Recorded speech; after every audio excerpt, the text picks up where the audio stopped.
I'm back.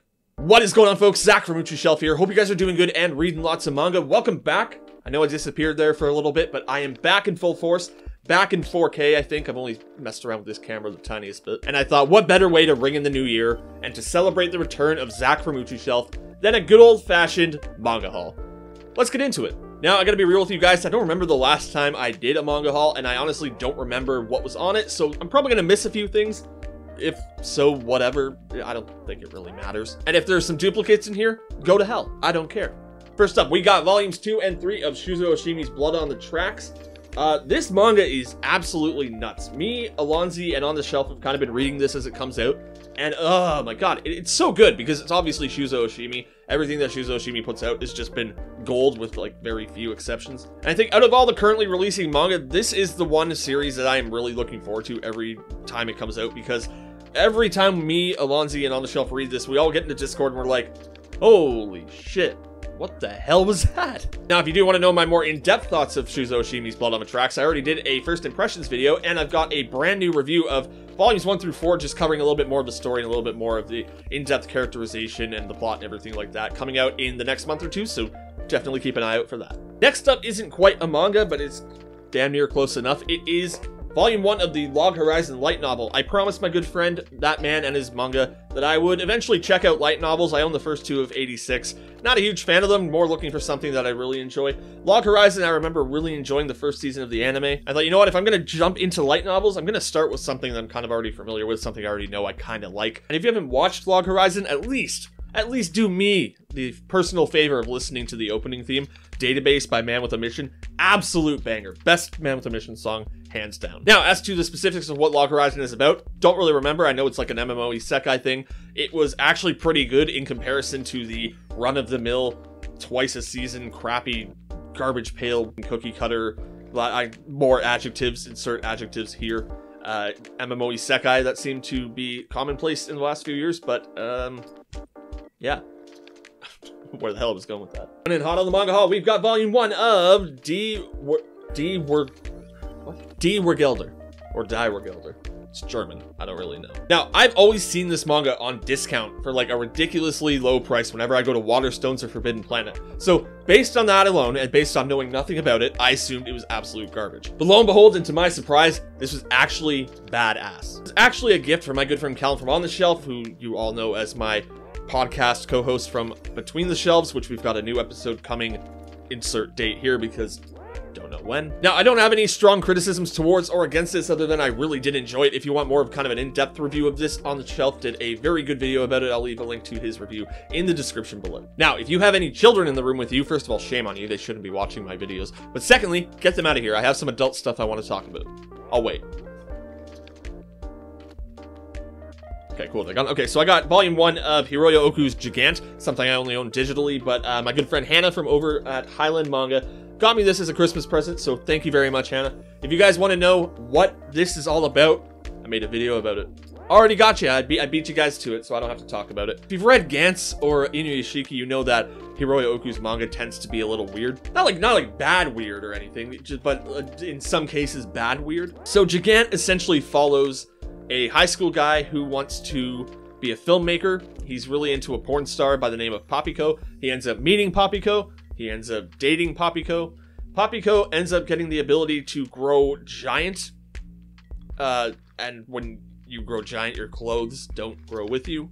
She fights monsters, I think. I never get past the boobies. Why don't we move on? I'll leave a link to my review in the description below. Next up, we got part 1 of a Christmas present from the GOAT, my good friend Alonzi, and that is Junji Ito's Venus in the Blind Spot, a collection of very good stories, some very good at least, others kind of weird. It's got that one Junji Ito story where the guy's sewn into the chair, and it's got Billions Alone, which is really kind of haunting to read, especially now that we're in a pandemic and a lockdown and everybody is stuck inside. I don't want to be sewn to other people ever. Then it's got a couple of hit or miss stories. Like there's one where there's just a guy trapped under a house, like under a support beam, and then he dies, and that's the story. But I've always wanted to check out more of Junji Ito's work, so I'm gonna definitely collect more because he is the GOAT of horror. I think we can all agree on that. Speaking of the GOAT, part 2 of this Christmas present from Alonzi is The Drifting Classroom by Kazuo Umez. Haven't got into this one yet, but I've heard nothing but great things about it. Everyone that I know that's into horror and horror manga has always recommended this to me. So it's also a really beautiful release. It's got kind of this hardcover. It's got this really cool embossed kind of cut off logo as well, which is, it's really hard to see, you know, on camera, but it is really cool. And it's huge, so I got a lot to read, and I cannot wait to get into it. And then the third and final part of this badass best Christmas present ever is Mujirushi by Naoki Osawa, a story that I've really wanted to read for quite some time, ever since I heard about it.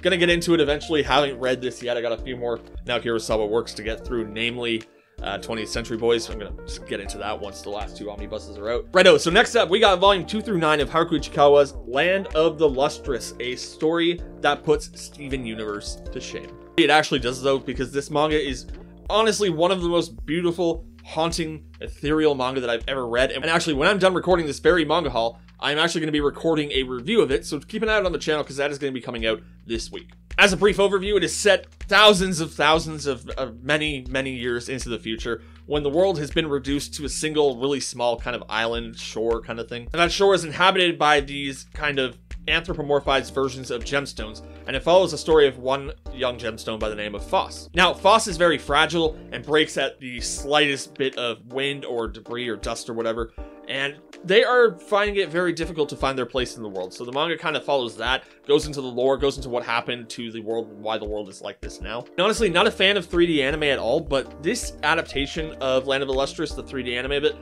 it's mind-blowing. Like, the way that it is all animated, the way it is just, everything about it is fantastic. So if you're not going to read the manga, then definitely check out the anime. And if you want to read the manga, look forward to my review of it coming this week. Then last up on the manga haul, we have volumes 14, 16, 17, 18, 20, and 22 of Dorohedoro. And the only reason I don't have everything from 14 up to 23 is because the mail sucks right now. The mail is absolutely awful. I had to order most of the rest of Dorohedoro off of 3 different sites. That's the first order. I got another order coming later this week. And then I got 2 random volumes coming from Australia. God knows when. Whenever it gets here, I'll get to finish it. Now, this is another manga I'm not going to talk too much about because I already have. I only talk about things once if you guys haven't got the picture here yet. So if you haven't read Dorohedoro and you want to know what that's all about, you can check out a link to a review of that in the description below. Or you can go to Netflix and check out the anime. Done by Mappa, absolutely beautifully done, and I better get a season 2 because some of the parts that don't get adapted because of where the anime cuts off the adaptation, mwah, chef's kiss. And I hope it gets a season 2 because there's so many moments I really want to see. Anyways, folks, that is it for today's manga haul. Actually, that is it for manga hauls in general. I am done buying manga for quite some time for a myriad of reasons. The biggest reason being I have an absolutely massive backlog to get through. Over the holidays, I went through my collection and I made note of what I've read and what I haven't read. And not really to my surprise, over a significant amount of over half of my collection I have not read yet. I don't have an excuse for that. It's kind of the age-old saying. Manga collecting and manga reading are 2 totally separate hobbies. Now, my office is actually really quite small. I have no room for another shelf. I have no room for even a bigger shelf. And even if I wanted to buy more manga, I have nowhere to put it. I have manga up on top of the shelf. I have manga over there. I got nowhere to put it. I have manga out the wazoo. But I had to take a step back and just kind of think to myself, like, do I want this collection to be about all the stuff I've bought or all the stories I've enjoyed? And I've always maintained the idea that I'm buying manga specifically to read because I don't care about the condition. As long as it's like not falling apart at the seams, I'm fine with it. But aside from a couple of ongoing series and some new releases like the number 5 by Taiyo Matsumoto, I'm not buying any more manga this year. Now, that's a good thing and a bad thing for you. If you liked manga hauls, you are shit out of luck, and that's quite honestly not my problem. If you like when I talk about actual manga instead of just like the stuff I've bought, good news, folks! I'm going to be starting a brand new series here on Uchi's Shelf where I essentially read from the top of one shelf down to the bottom of one shelf, and I'm going to go through my entire backlog and I'm going to catalog that journey from start to finish. Now, if you watch my update video, I had so many big plans for 2021. 2 days after I put that video out, everything went to hell. So I can't do most of that now. So in place of that, I'm going to be doing this series. I don't know how often I'm going to do it. Maybe every week, maybe every other week. Most likely once every 2 months if I remember to do it, knowing my track record. I'm going to try and stay consistent with it. If you guys want to join along with reading your entire backlog or reading your entire collection, make videos, make Twitter posts about it, make some Instagram posts about it. I don't have a hashtag about it. I'm not a trendsetter, so I'm not gonna tell you guys to do a hashtag. But if you want to join along in reading an entire backlog with me, Zach from Uchi Shelf, you are more than welcome to. And if you are, I would love to see it. Tag me in it on Twitter, tag me in it on Instagram. Let me know about it here on YouTube in the comments below. Anyways, folks, that is it for today's video. Thank you for watching, and as always, don't forget to like, subscribe, comment, and share. Your support means a heck of a lot to me. It gives me the motivation to give you guys the manga content that you not only need, that you deserve. And hey, gamer right there. The gamer I'm talking to. Are you into games? Do you game? Well, I game over on twitch.tv/UchuShelf. Currently, we are playing a randomized ROM of Pokemon Crystal, and so far, it has been an absolute blast. If you guys want to join in on that adventure, and some more video games, we're going to be playing some Super Mario, playing some other Pokemon games, playing some old, like, Super Nintendo and regular Nintendo games as well. You can check that out over on twitch.tv/UchuShelf. But until next time, folks, happy reading.